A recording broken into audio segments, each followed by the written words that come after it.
วันนี้วันพาเฮ้ามันเป็นวันที่น่าเตรียมตัวปฏิบัติธรรมเมื่อในวันมีการมีงานหลายกับตอนกลางค่ำกลางคืนก็มีการฝึกหัดในทางสมาธิภาวนาแน่แต่ดีหรอเนาะในส่วนหลักการทำวัดทำว่าเข้าได้ทั้งการพูดการสาธยายคำสอนของพระพุทธเจ้าทำวัดน้ำมะแรงกับทำวัดเย็นน้ำมือเศร้ากับทำวัดเศร้าแต่ได้แบบนี้ควบมึงแล้วก็มีในส่วนการกระทำในทางกายถึงมีกิจการงานต่างๆที่จะทำงานทางวัดทางว่าห้องแบบนี้ทางพอเห็นได้ถึงแม้เป็นบางครั้งบางข้าวต่างกำลังของผู้หน่อยผู้เฒ่าผู้นุ่มแต่เราก็เห็นได้มันก็เป็นขวัดต้นหนึ่งเชื่อว่ามันก็เป็นการกระทำทั้งกายทั้งวาจาทั้งใจพอสนิทแล้วตอนกลางค่ำกลางคืนห้องอันนี้เพื่อทำจิตใจสงบได้เป็นการดีมีการทำวัดแต่ทำเลยหรอกแต่ยังน้อยหลังจากหันมีการนั่งสมาธิแต่ก็ร้อนจะ30 นาทีหรือจะชั่วโมงนึงเลยเป็นการดีพวกเล่นพวกมาในวันทางก็เรียกว่าต่อมาพุทธหัดให้ยึดสงบสักน้อยหนึ่งหรือพอสงบผมมาพุทธหัดสักน้อยเขาเลยนั่งสมาธิภาวนาไปเป็นประเภทนี้ประจำไปเรื่อยหลังจากขวาพระสมมติเลยว่าแน่หลังนั่งบรอดไม่ต้องเลยบอกกันเพราะยกผลมั่วหรอกมันนั่งสมาธิไปเลยก็เท่าหมดเดี๋ยวจะมี30 นาทีตามกำลังความสามารถกำลังจะกำหนดแล้วเขาจะได้กำหนดกันบริกรรมพุทโธกำหนดนี่นี่เดี๋ยวเป็นการฝึกประจำทุกวันพระแต่บางแห่งคนเรียกว่าตอนเช้าหนามันมีโซลาร์โซล่าเรียกว่าพระกับพระสงฆ์คนสัญญาหันแต่ต้องนั่งสมาธิตามแบบมันมีแถวมีคนมากเดินทำร่วมนำมาระวังในจิตใจของเพื่อให้อาศัยความสงบเป็นพื้นฐานเป็นการร่วมกำลังในทางจิตใจพอระยะปัจจุบันว่ากับผู้ที่ยกอัตยการงานต่างๆนานาทั้งข้างโลกและทั้งส่วนตัวและส่วนรวมข้างกายบริหารข้างจิตใจก็ต้องคิดต้องนึกปรุงแต่งหาวิธีการจิตแก้ไขโยกงานอย่างนั้นการนั้นนี่อยู่ตลอดเวลาบางคนจนน้อมมารับก็มีว่ามีการมีงานหลายกับเจ้ากับมูกับพวกกับลูกกับหลานกับครอบครัวจะเขาเองสลายไปตามอยู่นักเขาคิดใจก็เลยผูกขาดลำข้ามช่องหันช่องหนีหรือว่าใครมีกำลังนักมาที่กระหัดปวดหัวปวดทั้งไปจะนี่ท่อนกำลังว่างข้าจะของลงไปขาดต้นพึกขึ้นในด้านจิตใจขาดกำลังในทางจิตใจก็เลยร่างกายของพ่อเสียไปน้ำวันพาเดินหนึ่งเข้าเลยรับควบสงบไปสัก5 นาที10 นาทีก็มีกำลังอยู่แต่สำหรับผู้ที่งานมาหลายแต่สำหรับเด็กๆหน่อยเมื่อจะสงบสักนาทีมันดีนี่ก็ยังหากี่โป๊ขาดอยู่หรอกแล้วมาคดมันเลยมาคนจะหันให้ยาละมากำหนดด้วยเลย5 นาที10 นาทีก็ยังดีเพราะเขาปล่อยไปเลยแต่เรื่องของควบสงบสงัดซึ่งเกิดจากสติคือความระลึกรู้ในจิตใจของเขามันมีเรื่องอยู่ตัวคนหนึ่งแต่ว่าบ่หลายมีแน่เลยแค่น้อยแต่ว่าพ่อป้องกันว่าให้เป็นบาปเท่านี้เริ่มมาขาดน้อยนึงไปแล้วก็ไปทั้งวันนั่นแหละ เกิดสติว่าจะเริ่มหลงหน้าหลงหลังหน่อยสิแต่เท่านี้ธรรมดามันก็มีการเผยอยู่บ่พลาดแล้วก็ต้องเท่าหนึ่งเป็นบางเท่าเป็นเหตุให้ลืมหน้าลืมหลังอยู่นั่นแหละถ้าหากขาดการสำรวจระมัดระวังแห้งไปกันเลยล่ะฝึกหัดพยายามฝึกหัดจะมีความเรียนรู้ในจิตใจหลายนี่ก็เป็นการฝึกหัดที่เป็นการสะสมกำลังไว้ในจิตใจหาเข้ามาฝึกหัดบ่ร่วมร้อยกันแห้งปล่อยไปเลยยาบ้านเฮาเสียอย่างเรื่องสูบวานสูบยาเที่ยวมาเป็นภาระอันนี้เพื่อนแท้จริงว่าสิหาข้อสมองก็ต้องมีอันนี้แหละคือมาแท้ก่อนนอกจากการไหว้พระสมมาแล้วมันสิฟังเสร็จฟังเรื่องกันมาเรียนนั่งกันตอนนี้ครับที่ท่าขึ้นมาหรอกเอาเจ้านี้ก็เป็นเรื่องว่าเขาพอแก้ไปแล้วเรื่องมาทำลายความสงบมักนี่มันลองใจมีแล้วว่าอยากหันว่าให้พระหันว่าให้บอกให้ปากให้คนนักเอาคนง่วงนอนไปเลยนี่จะแย่กี่ข้าเท่านั้นไม่ใครสนใจฟังเข้าพยายามฝึกหัดเตรียมตัวก็ใช้ระยะแรกๆจังสิยังได้หน่อยนี่พูดได้กับตามหัวแล้วก็แค่นี้อย่างมันก็ง่ายมันสิมาพูดคำร่มมาบวชมาเฮี้ยนน้ำมันก็ง่ายเพื่อหัวแล้วก็แค่นี้ไว้แล้วแล้วเรื่องความสงบยังไม่อย่างหน่อยแท้คนเฮาหน่อยจนลึกอยู่ของมันหน่อยจนบ่จักเจ้าของเลื่อยแรงไปยืนน้ำของหนองเมื่อน้ำตัวของว่าพ่อเข้าจิตใจมันต้องไปตามอารมณ์ต่างๆร้อยอันท่านอย่างมันเลยเป็นเหตุให้จิตใจอ่อนที่แต่ที่นี้ยังถอนก็เลยบอกตายเหตุขาดทำเลยถอยแต่เป็นงานส่วนร่วมกันฮะกันแห้งให้แต่เป็นงานส่วนตัวเนี่ยแค่นี้ทำอย่างหลายถ้าเป็นงานส่วนร่วมที่เป็นประโยชน์จมูกแห้งหาหนทางออกเมื่อยก็เมื่อยหลายห่อนก็ห่อนหลายหนาวก็หนาวหลายเป็นงานก็บ่แห้งถ้าเป็นงานส่วนร่วมอยากเต็มก็ได้เงินมากเพราะว่าขาดกำลังใจถ้าหากกำลังใจไม่มีมันก็ขาดศรัทธาขาดต้นเกลือขาดในการกระทำสิ่งนั้นมาที่บ่ได้ผลเจ้าของเลยเหตุไปโดยเสียบ่ได้อยู่ความจำเป็นว่าเห็นอยู่กำลังศรัทธาแต่เรื่องว่าขาดกำลังใจไม่ตรงดังถ้าเข้าฝึกจิตใจให้สงบได้น้อยหนึ่งแล้วมันก็จะพอมองเห็นผลในการกระทำของเขาเพราะว่างานส่วนใหญ่ส่วนรูป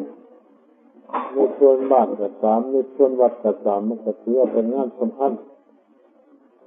กว่างานของเจ้าของที่มีอยู่บ้านเพราะว่ามีประโยชน์ใหญ่ของเจ้าบ้านมันเป็นเฉพาะเรื่องของเจ้าของมันก็ไม่ยังประเด็นหรอกงานส่วนร่วมเนี่ยเป็นของส่วนใหญ่มันผลประโยชน์มันก็ได้ใหญ่ก็ได้พวกเขาเห็นนี่ว่ามันได้ผู้อื่นโดยมาคนมองเห็นจะมอแล้วว่าไปเห็นแต่คนอื่นเนี่ยว่าคนอื่นได้ย่านแต่คนอื่นได้ยิ่งเกินดีกว่าเจ้าของแต่แล้วเจ้าของก็เลยบ่ได้ให้เห็นแต่ว่าก็ย่านวันได้ดีย่านเสียกำลังเหนื่อยล้าหลายแต่เจ้าของเลยมองเห็นผลก็เลยบ่กล้าเห็นการทำจุดดีแต่ว่าก็เลยเมื่อยเลยล้าเลยหิวเลยอะไรว่าท่านอย่างหาแต่คนทางออกเรื่องของใจมันมั่วยัดเหตุแต่ผลเพราะว่าขาดกำลังทางนั้น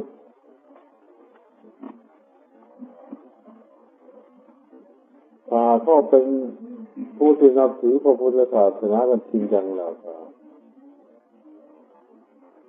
ว่าจะถือยังหักควบห้องว่าวันนัดที่นี่แล้วก็ควรพูดหัดให้จิตสงบได้เป็นการดีมือหนึ่งย่ำมือเลยทำได้สอง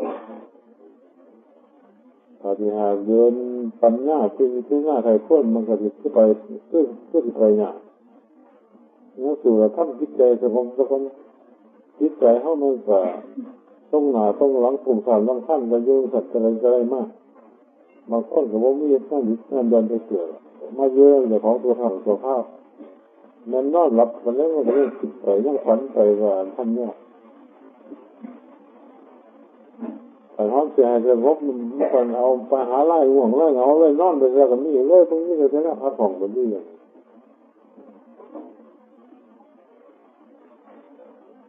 การประเภทนี้มันเสร็จออกไปเมื่อเวลาทำวันแล้วจะต้องว่าอย่างนั่งสมาธิไปเลยเดี๋ยวจักเสยหน้าที่ยังก็แล้วแต่ผู้ใดหรอกอันนี้เป็นการต่อไป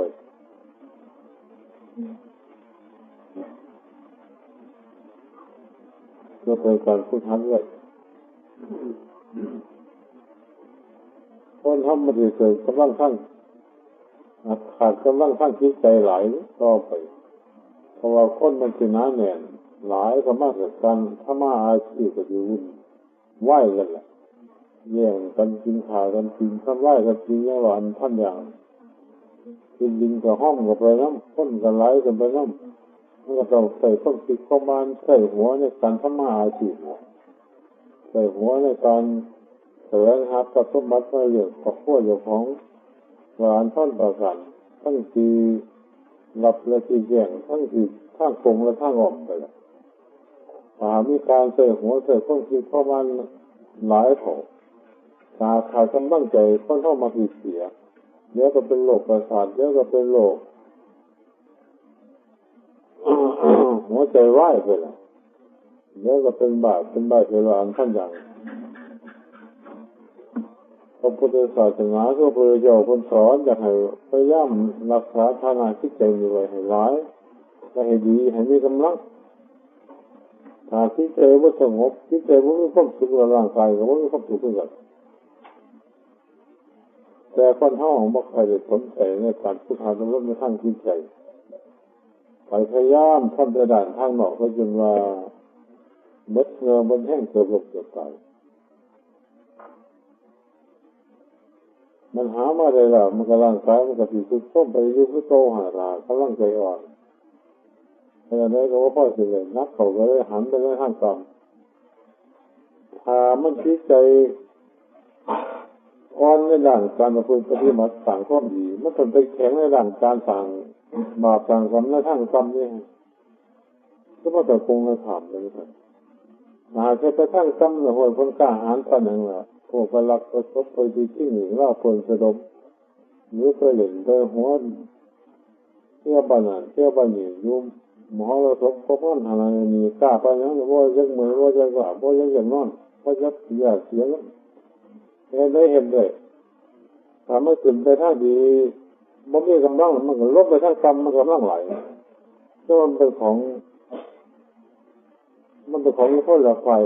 ต้องการจะห้องหามนำตอนคู่นึงนักมันก็ไปทางหนักถ้าคู่นึงนักมันก็จะไม่อีกทางนึง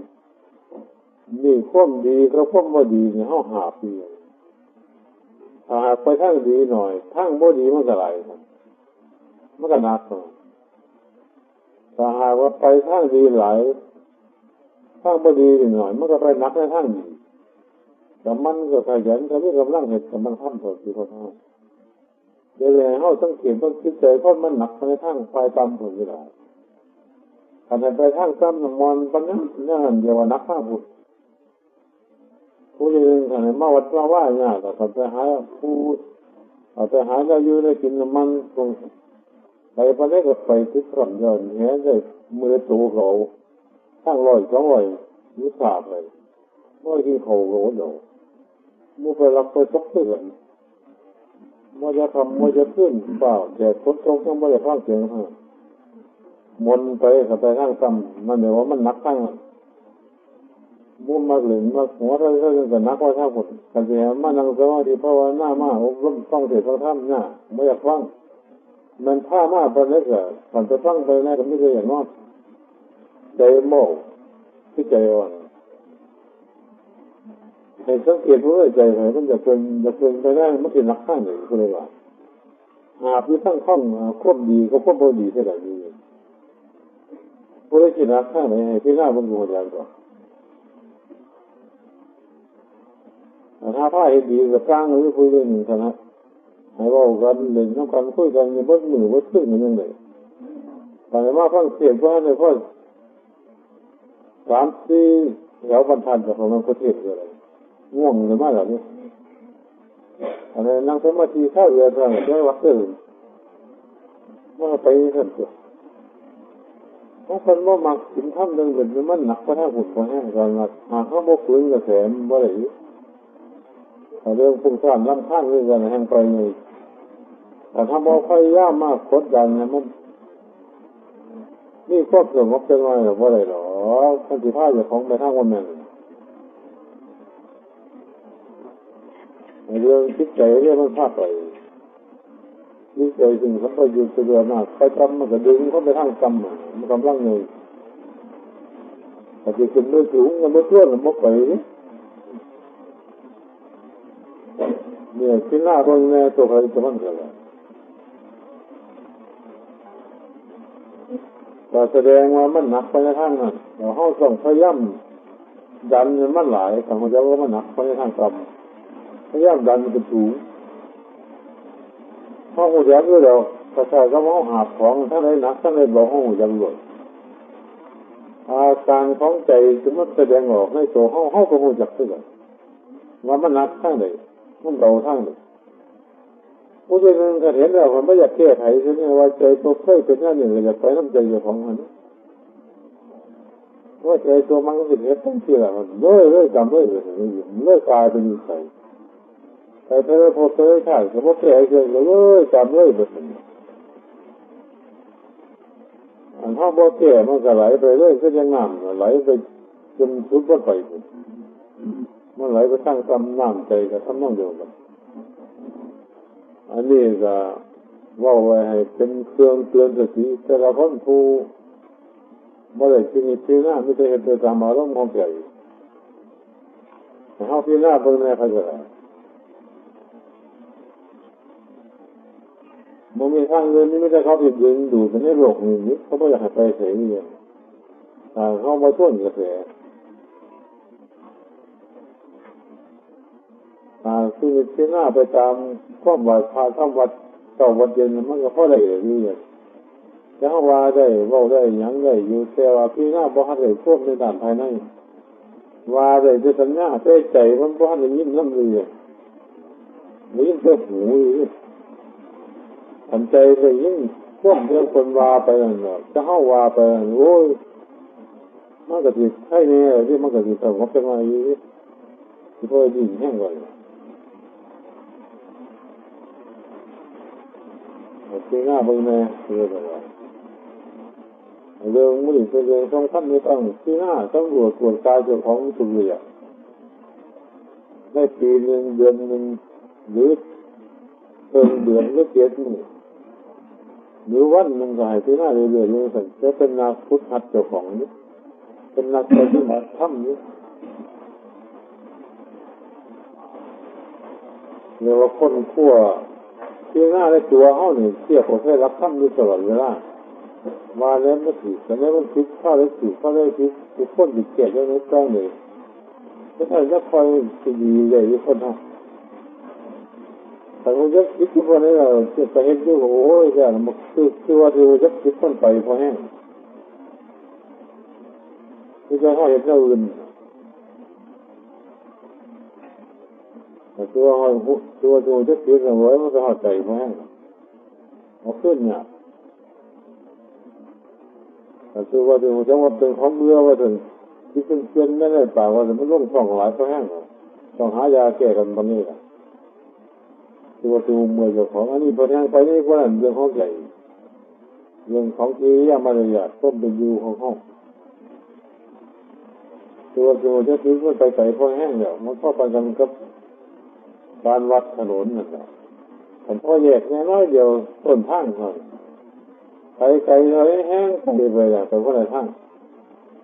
ที่แรกใกล้ๆนะมันเกิดกันมันแก่ มันคงไปไถคงไปบ้านมันแห้งไปไกลอันนี้เรื่องของใจเฮาคือกันตาผู้ยังว่าเจ้าของผิดแน่ว่ามันพอแห้งแล้วไปไกลมาแห้งนี่สมมติบางคนผู้ยังว่าผิดคนนี้ก็ปล่อยไปตามเรื่องหารุ่นจะเกลียดครับเพราะว่านั่นคือโอ้ยหารุ่นกับพ่อมันโตเนี่ยคือหน้ามันก็ทันไม่พูดอะไรเลยแต่ว่าในด้านภายนอกเขามองเห็นด้วยสายตาเขาเนี่ยให้รู้แน่หรอกในการกระทำในด้านภายนอกแต่ว่าด้านภายในมันที่สำคัญพยายามเช็ดบวชตรวจตาเรื่องเรื่องของไปของมันถ้าหากว่าไม่แน่กระตุ้นทักน้อยนึงไปอย่างนี้กระตุ้นเตือนในด้านจิตใจที่มีศรัทธาและมีความเห็นผลในการกระทำของเจ้าของผู้ที่เป็นแบบเห็นน้ำมูไปคือแบบนี้ถามมูไปเห็นเป็นง่ายเลยครับก็เลยเห็นที่ได้เห็นแต่ว่าเห็นมาเป็นแบบนี้เนี่ยพยายามผู้ทำเลยเนี่ยผู้ทำจิตใจสงบมันก็บ้านก็ตามดูมาวันเดียวกันนี่ประจำซะในวันผ่านอย่างนี้มันในเมืองในบ้านก็ไม่รู้ว่าทีก็เรียกว่าถ้าทำอะไรก็ต้องเขาคนสงบหลอดไม่ต้องคุยกันไม่ต้องโง่กันเอาไปจะเดินคิดเรื่องแล้วก็นี่สลายไหมคอยโง่กัน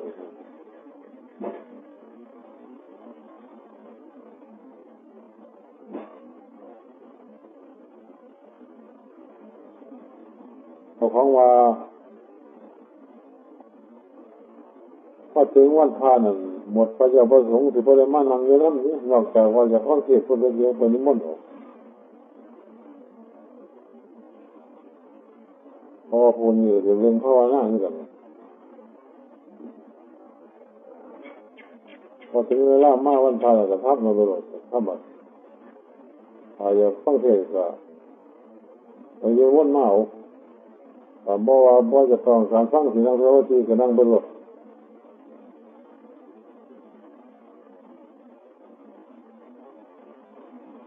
คนนี้ก็ถือยึดตามเรื่องของคนนี้เรื่อยไป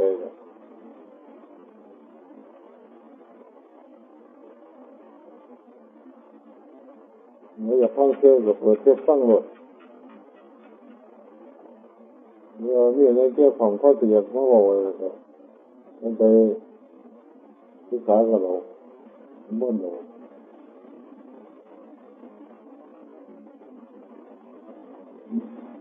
เขาพอต้องการอย่างไรภาวนานั่งสมาธิประชุมก็จะเลิกกันเลิกกันเลยตัวอย่างนี้